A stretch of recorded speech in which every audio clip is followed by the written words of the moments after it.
Good evening to all.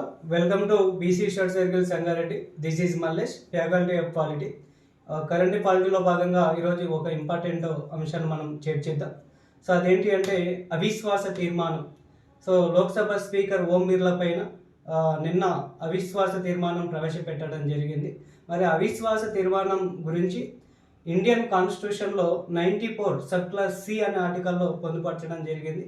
అంటే లోక్సభ స్పీకర్ను తొలగించు ఆర్టికల్ ఏంటంటే 94, దానిలో అవిశ్వాస తీర్మానం ప్రవేశపెట్టే ఆర్టికల్ ఏంటంటే 94 సబ్ క్లాస్ సి. అంటే రీసెంట్గా మనకు ఓం బిర్లా పైన అవిశ్వాస తీర్మానం ప్రవేశపెట్టడం జరిగింది.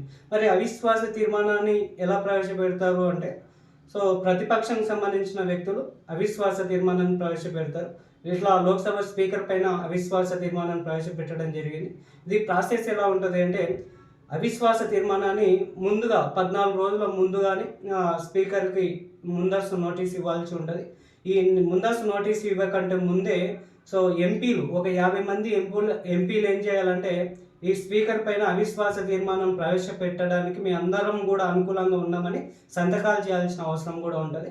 ఇవన్నీ ఈ ప్రొసీజర్ ఓకే అనుకుంటే సో లోక్సభలో ఓటింగ్ పెట్టడం జరుగుతుంది. అయితే రీసెంట్గా మనకు ఫిబ్రవరిలో ఈ ప్రాసెస్ అంతా జరిగింది.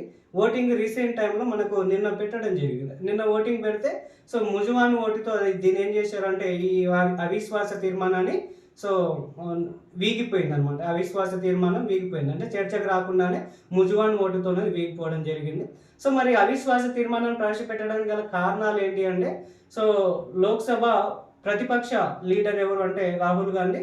ఈయనకు లోక్సభలో స్పీకర్ మాట్లాడడానికి అవకాశం ఇవ్వకపోవడం ఒక రీజను. అదేవిధంగా ఎంఎం నరవానే అనే పర్సన్ ఒక పుస్తకం రాసిండు.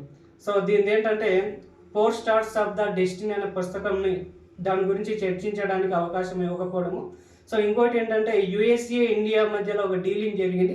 ఈ డీలింగ్ గురించి కూడా మాట్లాడడానికి సో లోక్సభలో ప్రతిపక్ష నాయకులకు అవకాశం ఇవ్వకపోవడం వల్ల సో ఇదంతా కూడా ప్రతిపక్ష నాయకులు అవిశ్వాస తీర్మానం ప్రవేశపెట్టడం జరిగింది. ఇది ఓకే. మరి ఇప్పటి వరకు భారతదేశంలో ఎంతమంది స్పీకర్ల పైన అవిశ్వాస తీర్మానం ప్రవేశపెట్టారని క్వశ్చన్ అడగడానికి అవకాశం ఉంది. సో ఇప్పటి వరకు 3 పైన ప్రవేశపెట్టారు, అవన్నీ కూడా వీగిపోయినాయి. ఇప్పుడు 4వ పర్సన్ మీద కూడా ప్రవేశపెట్టడం జరిగింది. కాబట్టి ఎగ్జామినర్ ఏమడుగుతారంటే, ఇప్పటివరకు ఎంతమంది లోక్సభ స్పీకర్ల పైన అవిశ్వాస తీర్మానం ప్రవేశపెట్టారని అడగడానికి అవకాశం ఉంటుంది. కాబట్టి ఫస్ట్ పర్సన్ ఎవరు లోక్సభ స్పీకర్ అంటే జీవి మౌలంకర్ పైన ఫస్ట్ టైము అవిశ్వాస తీర్మానం ప్రవేశపెడతారు. తర్వాత హుకుమ్ సింగ్ పైన అవిశ్వాస తీర్మానం ప్రవేశపెడతారు. తర్వాత బలరాం జకర్ పైన అవిశ్వాస తీర్మానం ప్రవేశపెట్టారు. సో ఇప్పుడు రీసెంట్గా మనకు ఓం బిర్లా పైన అవిశ్వాస తీర్మానం ప్రవేశపెట్టడం జరిగింది. ఇది ఈరోజు సంబంధించిన కరెంట్ పాలిటిక్స్ సంబంధించిన ఇష్యూ. Thank you.